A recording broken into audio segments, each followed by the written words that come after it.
Muy buenas noches, bienvenidos a la hora clave. Buenas noches, Manuel. Buenas noches, Manuel Felipe. Bueno, ciberataque mundial. Bueno, la gente no se imagina Se lo habla incluso de expuestos que estamos. ciberterrorismo, ¿no? Sí, Con señor. estas operaciones. Bueno, 150 países y más de 200.000 usuarios fueron afectados por el ciberataque global registrado el viernes 12 de mayo. La operación produjo conmoción mundial y activó el mecanismo de seguridad de las potencias mundiales también. El presidente de Estados Unidos, Donald Trump, ordenó reuniones urgentes con sus asesores de seguridad para analizar lo que se considera como una grave amenaza internacional.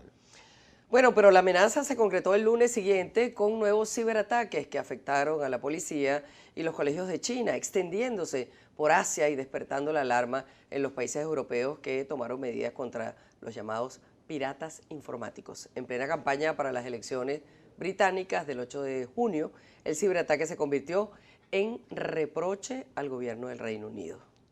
Bueno, también el origen del ataque, para algunos especialistas, sería obra de servicios secretos de Rusia que están siendo cuestionados por supuestamente haber intervenido en la campaña presidencial norteamericana a favor del presidente Donald Trump.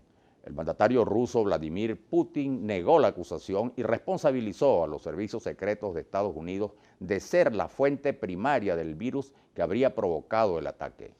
El ataque habría sido provocado por el virus ransomware, que quiere decir rescate, llamado WannaCry, que ha infectado a miles de sistemas sacándolos de operación a cambio de una recompensa económica. Este virus cifraría los archivos de los usuarios con una determinada clave que solo el creador del ransomware conoce y que suele liberarla a cambio de un pago. El ataque global, considerado como ciberterrorismo, supuestamente accionado desde Estados Unidos o Rusia, introduce un nuevo elemento en las complejas relaciones diplomáticas mundiales. ¿Quién está a salvo de la agresión de los peligrosos hackers? Sobre el tema conversaremos con el ingeniero en sistemas y... Regresamos con la hora clave. Recordamos que pueden enviar sus preguntas y comentarios utilizando la etiqueta numeral hora clave. Le damos la bienvenida a nuestro invitado, Franklin Ortega, ingeniero de sistemas, además especialista en seguridad de la información. Un invitado muy importante para hablar sobre este tema. El indicado para hablar sobre este tema que verdaderamente aterra. Dicen que el ransomware, que es de lo que vamos a hablar, es tan aterrador como su nombre. ¿Es así? Porque ¿de dónde procede esto?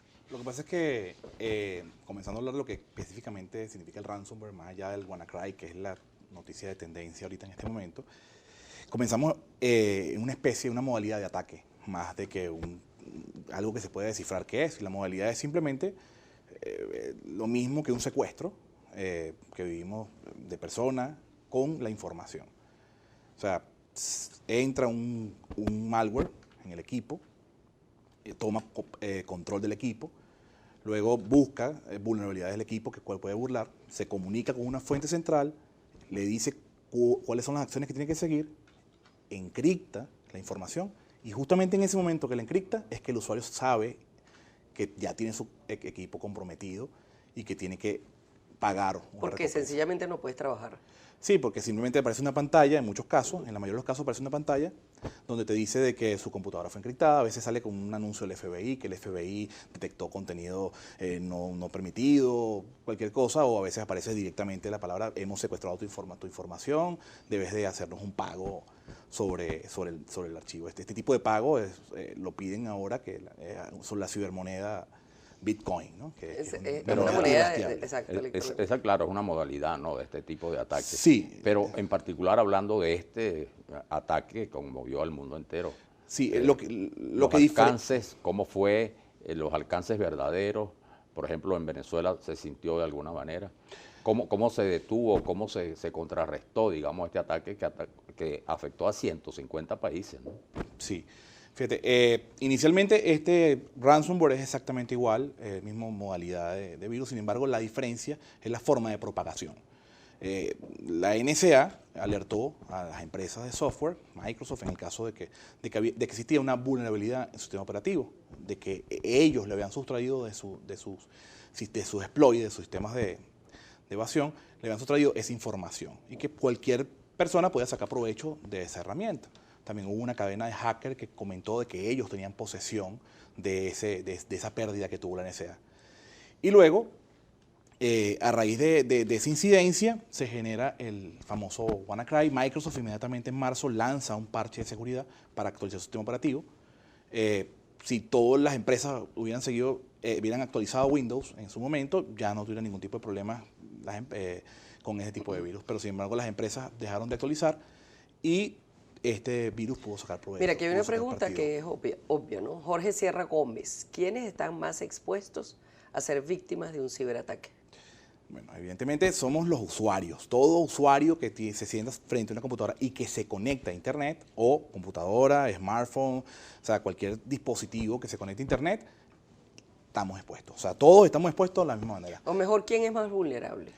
El usuario, o sea, la persona que utiliza la herramienta, ¿no? Pero tiene que haber gente que tenga mayores claro, evidentemente una red corporativa es mucho menos vulnerable porque tienen dispositivos de seguridad que controlan el tráfico de red, dispositivos de seguridad anti-malware, tienen firewall, o sea, tienen una serie de dispositivos que están en continua supervisión de la red. En cambio, un usuario a lo mejor que está en su casa o en su smartphone, que es donde principalmente también hay ataques de ese tipo, es muy más vulnerable a Norca Rodríguez nos dice, los ciberataques evolucionan con el paso del tiempo, son cada vez más complejos y sofisticados.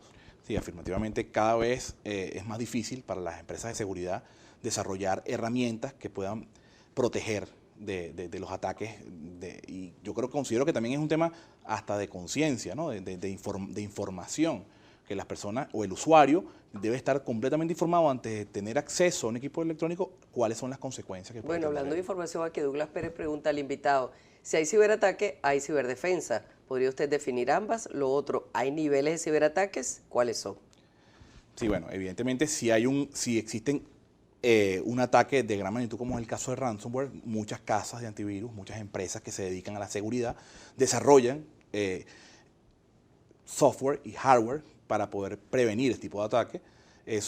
En el caso empresarial existen hardware que son especializados, que cada vez son más sofisticados, que detectan mayor cantidad de incongruencias informáticas y comienzan a darse cuenta que hay un tráfico ilegítimo de paquetes. Ese tipo de hardware especializado, por supuesto, son diseñados y desarrollados para esos ciberataques tan sofisticados.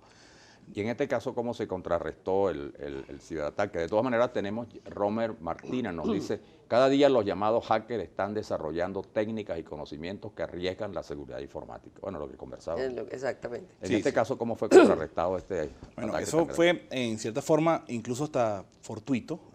Una persona, una empresa de seguridad, compró el dominio que usaba este ataque, a WannaCryptor, usaba para comunicarse con la fuente, ¿no? Entonces justamente compró ese dominio y cortó la comunicación con la fuente y se acabó el despliegue masivo. E incluso se acabó la amenaza. ¿Se conoce quién fue la persona? Sí, fue una persona, un hashtag de Twitter después, que estaba localizado en Rusia. Bueno, y parece que fue un muchacho muy joven, ¿no? Sí, 22 años. 22 años. Que paró esto, ¿no? Sí. Chacao Today pregunta, ¿por qué en Venezuela solo quedó afectada Movistar? De hecho, Venezuela no tuvo afectada a Movistar. Venezuela tuvo Telefónica en España, fue la que tuvo mayor grado. Evidentemente, Telefónica y Venezuela, Movistar, tienen conexiones VPN y tuvieron que tomar las mismas prevenciones que tomó Movistar. ¿Ha habido casos de eso en Venezuela? Documentados, por lo menos con mi persona, y hasta hace 2 días con la gente de SET que pude tener comunicación con ellos, no existe casos, por lo menos, evidenciados acá en Venezuela de ese ransomware como tal, de ese WannaCryptor. Es importante resaltar que sí existen casos de ransomware, muchísimos en Venezuela. De hecho, estuve en un programa anterior que estaba comunicando justamente eso, que estaba preocupado con el tema de que en Venezuela ha aumentado de manera importante la exposición a ese ciberataque ransomware en específico. Y después nos vas a explicar cómo es eso del pago y cuánto cuesta. Bolívar Divisa dice, ¿es verdad que si bloquean Internet uno puede desviar ese bloqueo con otras direcciones? IP. Bueno, lo que pasa es que de qué forma bloquean Internet es la gran pregunta, el gran acertijo. En China bloquean a través de los DNS, no permiten que nadie tenga un DNS distinto al de China porque cualquier otro DNS es bloqueado y de esa forma no hay manera de poder burlar esa seguridad, sino ya China ya existe burlada la seguridad que se coloque ese bloqueo de Internet. Sin embargo, bueno, existen herramientas proxies, o sea, herramientas que pasan por debajo de la red, que si el firewall o el dispositivo de seguridad de imposición no detecta, posiblemente por ahí se pueda burlar la seguridad. Pero Octavio Rosell, con software libre se es inmune a esas vulnerabilidades tan básicas. Los sistemas débiles como Windows son los que sufren eso. ¿Es así? Lo que pasa es que Windows es un sistema operativo desarrollado por una casa de software. Ellos están en constante desarrollo de actualización. En el caso de Linux como tal, es un sistema operativo desarrollado por una comunidad. Esa comunidad de software no le interesa atacarse a sí mismo, ¿no? Entonces, en cierta forma, Linux no es que sea invulnerable, no es que no haya posibilidad de que haya un ataque en Linux. Sin embargo, no existe la intención por ahora de que exista un... Sin embargo, hay ransomware para Linux y hay ransomware para macOS. O sea que nadie está exento de este ataque y nadie está exento de que puedan ser encriptados sus discos duros. Ahora, su información. este gran cerebro, que puede estar aquí o puede estar fuera, que te convierte tu computadora en una zombie, me explicabas anteriormente que puedes estar trabajando con ella sin saber siquiera que eres un zombie. Sí, lo que pasa es que como expliqué que este ransomware o esta modalidad de ataque no es exclusivamente para encriptar discos duros. Esto es una modalidad de ataque para generar ingresos. O sea, es dinero lo que ellos Ok, ahora perciben. hablando de ingresos, ¿cómo es eso de el cobro, el pago, etcétera? ¿Y cuánta gente realmente paga por La ese tipo de...? recompensa, ¿no? Que Sí, exacto. bueno, por el caso de WannaCry en específico, estaban cobrando alrededor de $300 en criptomoneda, donde te dan la oportunidad de pagar $300 y recuperar tus archivos. El ransomware es oscilante entre 300, 500, un Bitcoin, que son $2.000. Y para la gente que nos está escuchando que no sabe lo que es una criptomoneda.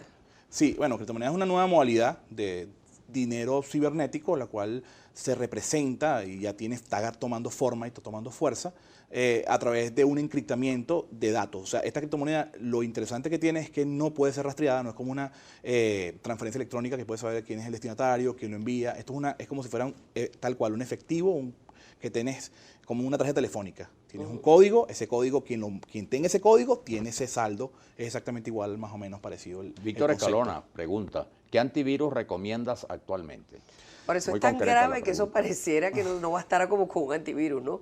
Es decir, yo creo que hay que tomar una serie de medidas. Bueno, aquí estamos con un experto, ¿quién mejor para que nos diga bueno, cómo se realmente, protege la mira, gente si es que hay alguna manera de protegerse? Casas de antivirus, por supuesto, todos son buenos. Yo no puedo hablar de que unos son mejores, otros son peores. Todos cumplen con la función. Ya no se llaman antivirus inclusive, ahora son endpoint, sistemas de endpoint que tienen firewall, tienen una serie de productos asociados a lo que es el anti-malware, ¿no?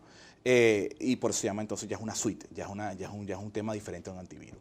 Muchas casas, recomendación directa, no veo por qué hacerla, todos son buenos, lo que sí que yo siempre hago esfuerzo es que sea pago el antivirus, si usan un antivirus gratuito, que sea un antivirus que de verdad tenga reconocimiento, ¿no? Ok.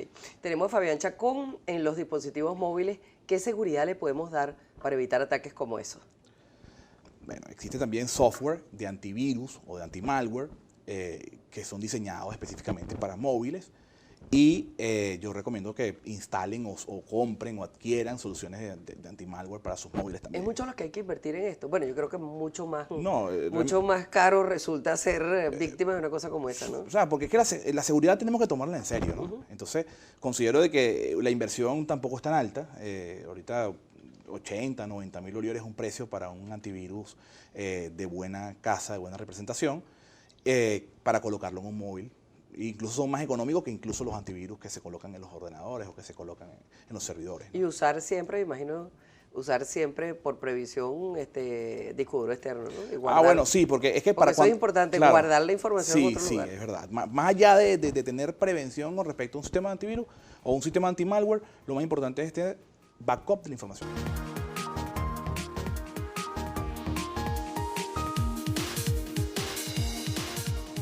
Antes de presentar otra opinión, vamos a recibir a otro de nuestros tuiteros, Carlos Brea. Interesante programa en Globovisión, en la hora clave con Franklin Ortega, Seguridad en la Red. ¿Estamos exentos de ataques? Bueno, creo que ella dijo en varias oportunidades que no lo estamos. No lo está nadie. y por eso es importante tomar precauciones. Bueno, tenemos otra opinión, la opinión de Ander Rivas, presidente de la Cámara de Empresas de Tecnología de la Información, Cabe Datos. Él nos va a explicar en forma breve algo sobre lo cual es necesario profundizar un poco, cómo opera el secuestro y cobro de rescate de una computadora infectada por este tipo de virus. Toda la información a la que tiene acceso mi computadora, lo cual, si es una empresa, pues puede imaginarse el tamaño, si yo tengo acceso a un servidor, si tengo acceso a otras computadoras, etcétera, se encripta, se reescribe de forma que termina siendo ilegible. Y la única forma de echar para atrás esa reescritura es a través de un algoritmo que solo conoce el autor del ransomware.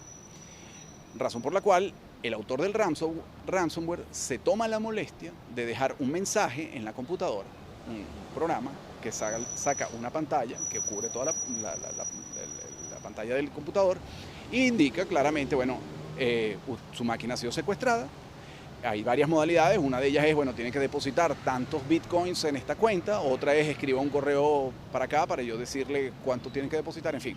Hay diferentes maneras para cobrar el rescate. El cobro del rescate a través de la plataforma de bitcoins no es posible tracearlo. Una de las características de bitcoins es esa, para bien o para mal, ¿no?